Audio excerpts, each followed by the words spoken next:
అందరికీ అస్సలాము అలైకుం. నమస్కారం అండి.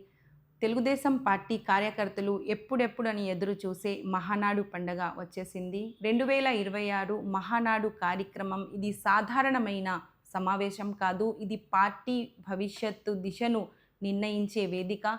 ప్రజల అభిప్రాయాలను ప్రభుత్వ నిర్ణయాలుగా మార్చే ప్రజావేదిక. ప్రజల కోసం పనిచేసే నాయకత్వం ప్రజల అభిప్రాయాలను ప్రాధాన్యత ఇస్తుంది.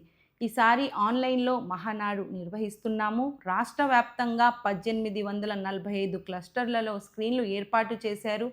దీని ద్వారా ప్రజల సమయం, డబ్బు, వనరులు ఆదా చేసే గొప్ప నిర్ణయం. ఇది మారుతున్న కాలానికి తగ్గ నిర్ణయం. ఈ నెల 27, 28 తేదీల్లో మహానాడు కార్యక్రమం ప్రజల కార్యాచరణంపై, ప్రజల సంక్షేమంపై, రాష్ట్ర అభివృద్ధిపై ఎన్నో కీలకమైన నిర్ణయాలు వెలువడతాయని ఆకాంక్షిస్తున్నాము.